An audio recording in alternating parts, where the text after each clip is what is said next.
the crisis that our nation is facing at our southern border.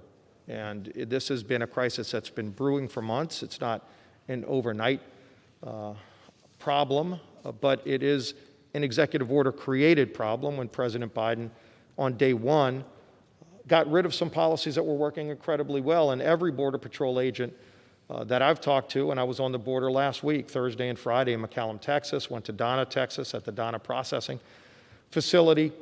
Every border agent says the same thing. They said, getting rid of the Remain in Mexico policy, that one action alone opened up the floodgates to a surge, thousands of people a day crossing our border illegal. Then you couple that with the deterioration of the Northern Triangle agreements where, and yes, it was President Trump who negotiated those agreements with Mexico, with Honduras, with El Salvador, with Guatemala.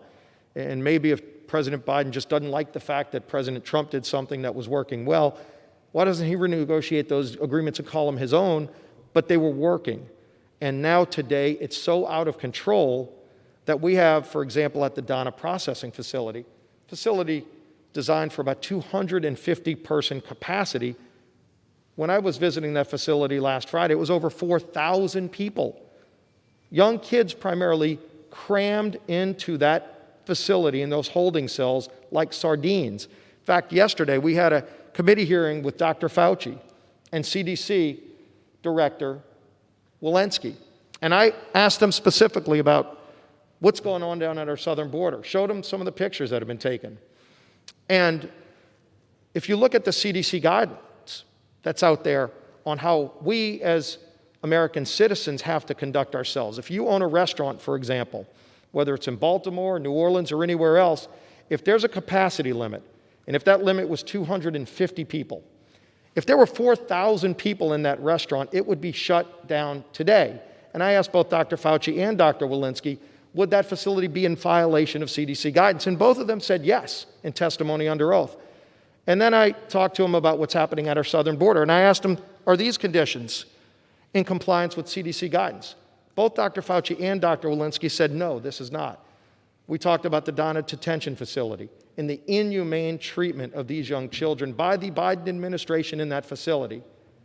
And I asked Dr. Fauci, is that facility's conditions in which they're treating those young kids by the Biden administration in compliance with CDC guidance? And Dr. Fauci said no. And Dr. Walensky, the CDC director, testified the same exact way that no, those are not in compliance. And in fact, as we know, they're coming across from Mexico. Do you know that the CDC guidance designates Mexico as the most dangerous nation right now, along with probably a few others, but they are the most dangerous in terms of COVID transmission. And so CDC guidance encourages American citizens not to go to Mexico, but they say if you do come back from Mexico, you are mandated by the CDC to show a COVID negative test before you as an American citizen can come back into the United States. Do you know that not one of these people are being tested for COVID when they come in illegally across the Rio Grande from Mexico? And then many of them are being put on airplanes without ID, being paid for free, most by the taxpayers, put on airplanes to fly off into cities all across the country. Border Patrol agents have told us at least 15% of these people that crossed illegally are COVID positive.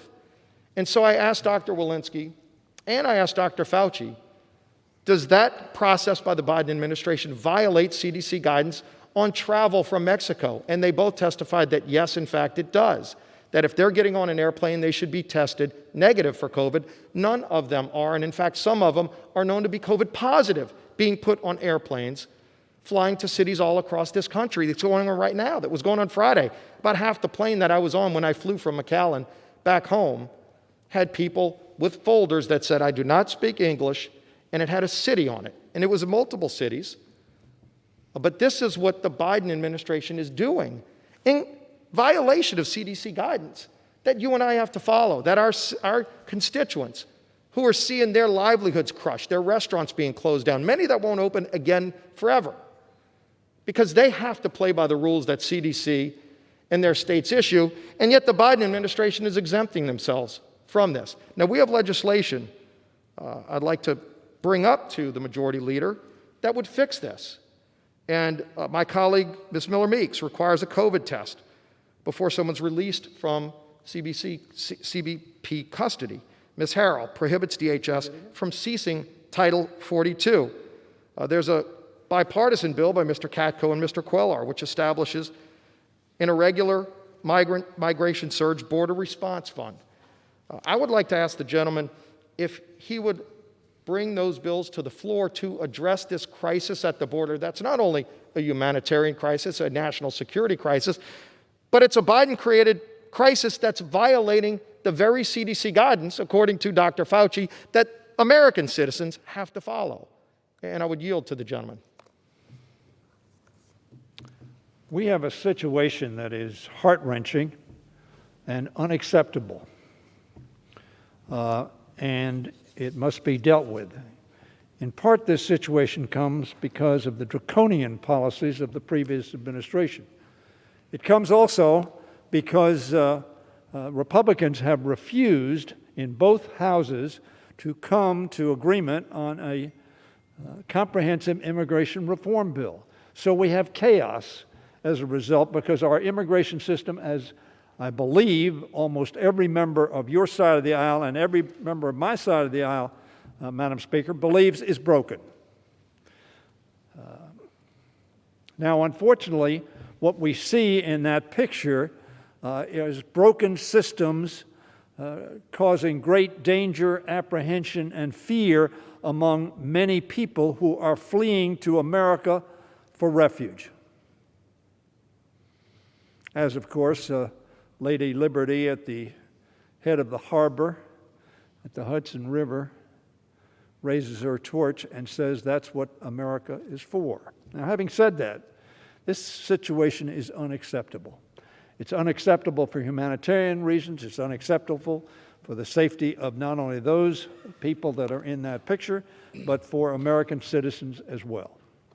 Now, it is my understanding, Madam Speaker, that CDC's existing pandemic public health order for closed borders is in fact being followed.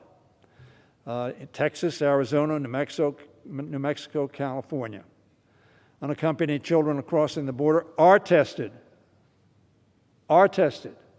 by the Department of Health and Human Services. The migrants entering ICE facilities are tested, and they are quarantined if they test positive.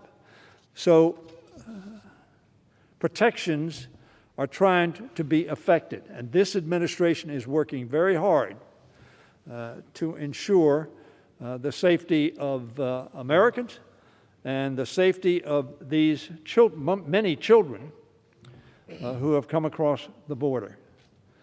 None of them have been taken out of the arms of their parents. None of them have been made orphans by this administration.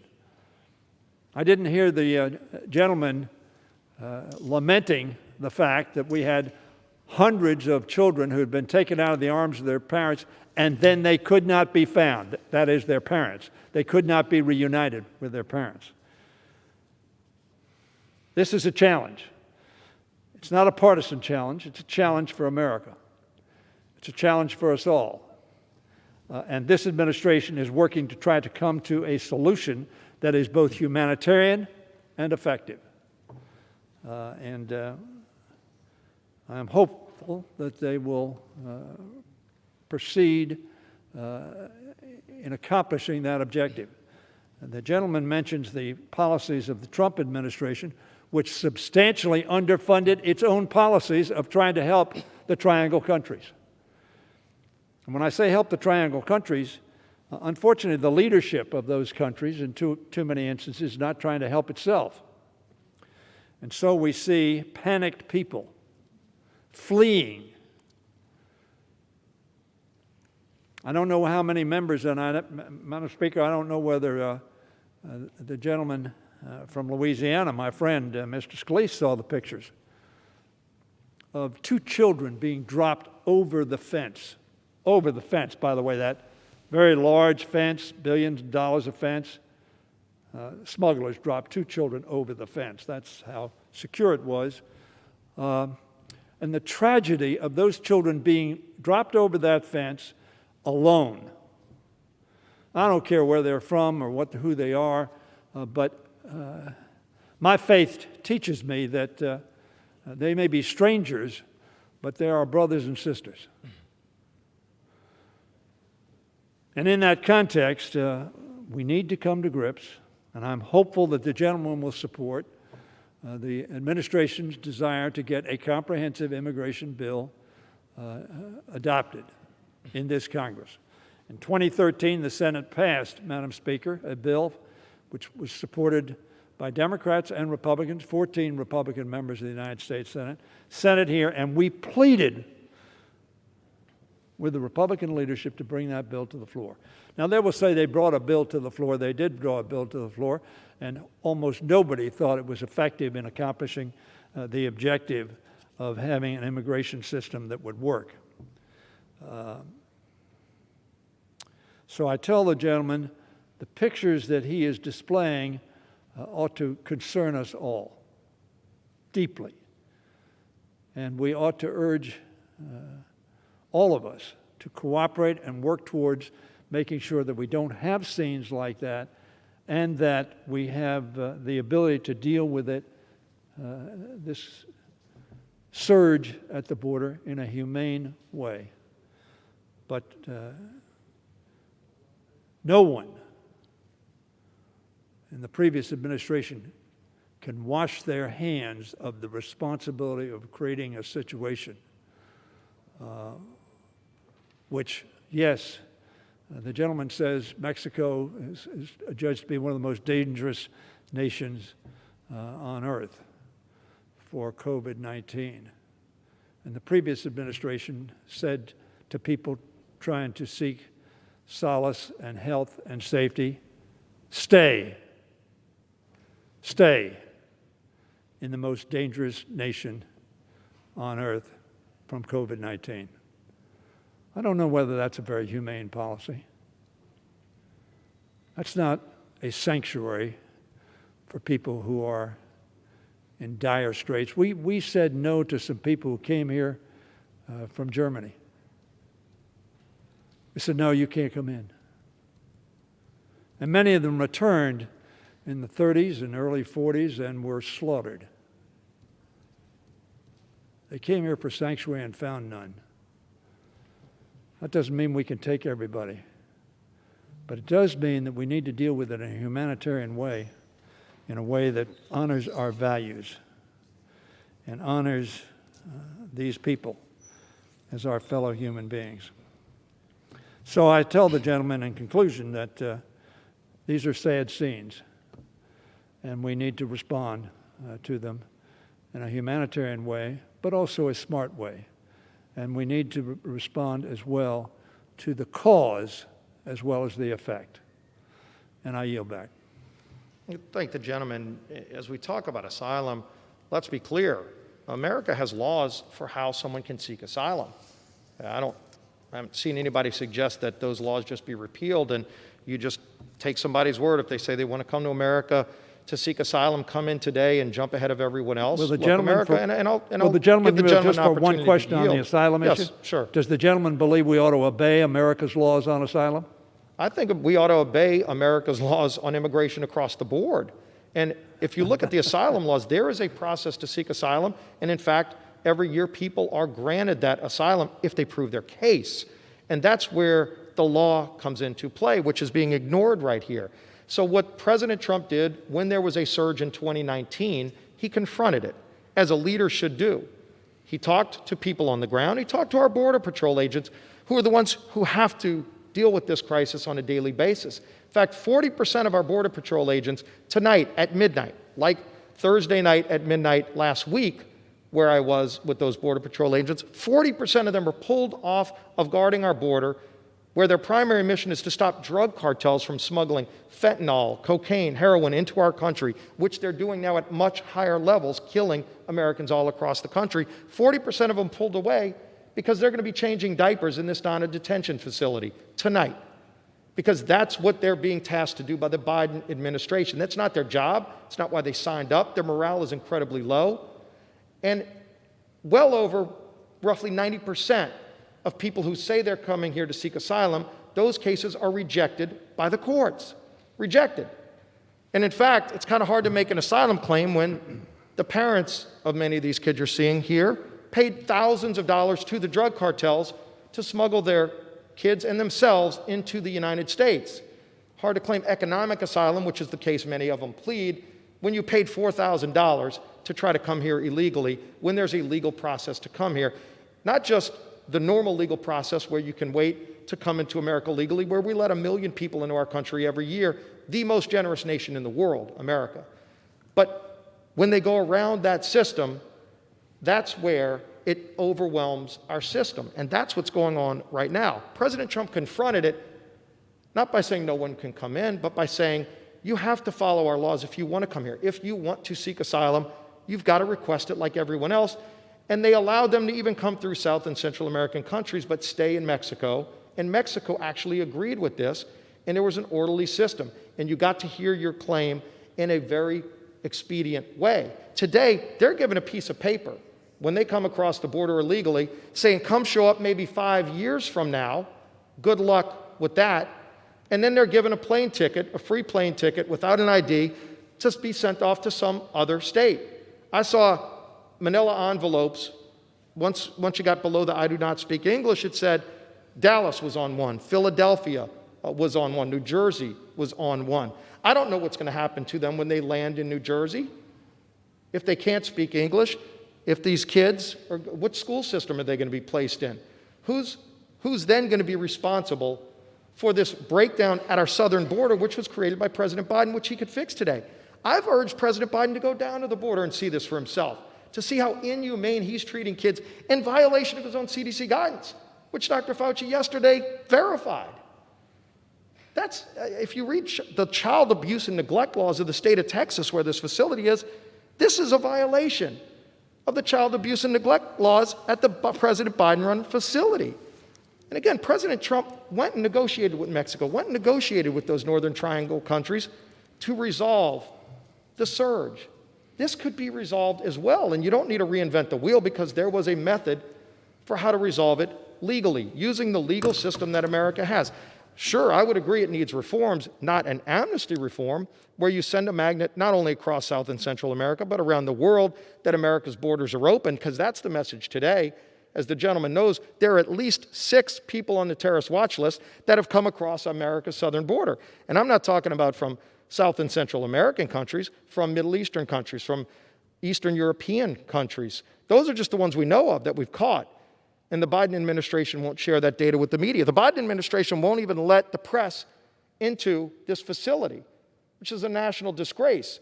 I could imagine what the press would have said if the Trump administration was housing kids in a 33-person facility. There's over 400 crammed into a 33-person cell in the middle of a pandemic.